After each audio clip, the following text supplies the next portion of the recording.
Article 36 में क्या दिया हुआ है? तो आर्टिकल 36 में राज्य की परिभाषा दी गई है।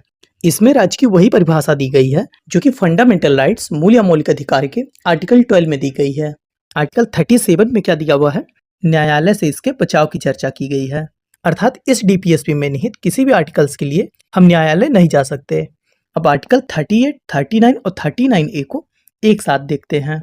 आर्टिकल 38 में लोक कल्याण की चर्चा की गई है, जिसमें 3 तरह की न्याय की चर्चा की गई है: सामाजिक न्याय, आर्थिक न्याय और राजनैतिक न्याय। आर्टिकल 39 में क्या कहा गया है? राज्य अपनी नीतियां किस प्रकार बनाएगा, इसकी चर्चा की गई है। इसमें समान काम के लिए स्त्री और पुरुष को समान वेतन देने की बात की गई है, जो कि एग्जाम की पॉइंट ऑफ व्यू से सबसे इम्पोर्टेंट नीति है।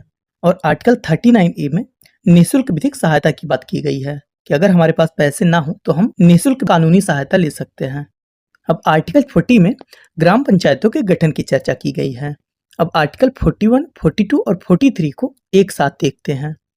आर्टिकल 41 में कुछ दशाओं में सरकारी सहायता पाने के अधिकार की चर्चा की गई है और आर्टिकल 42 में न्यायसंगत व मानवोचित दशाओं की चर्चा की गई है। इसमें श्रमिकों के लिए न्यायसंगत कार्य और उनके मानवोचित दशाओं पर ध्यान देने की बात की गई है। और आर्टिकल 43 में निर्वाह योग्य मजदूरी की चर्चा की गई है। इसमें मजदूरों के वेतन अर्थात उनकी जरूरतों को पूरा करने लायक मजदूरी वेतन देने की बात की गई है कि मजदूरों को कम से कम इतना वेतन मिले कि वो अपने और अपने परिवारों का पालन पोषण कर सके।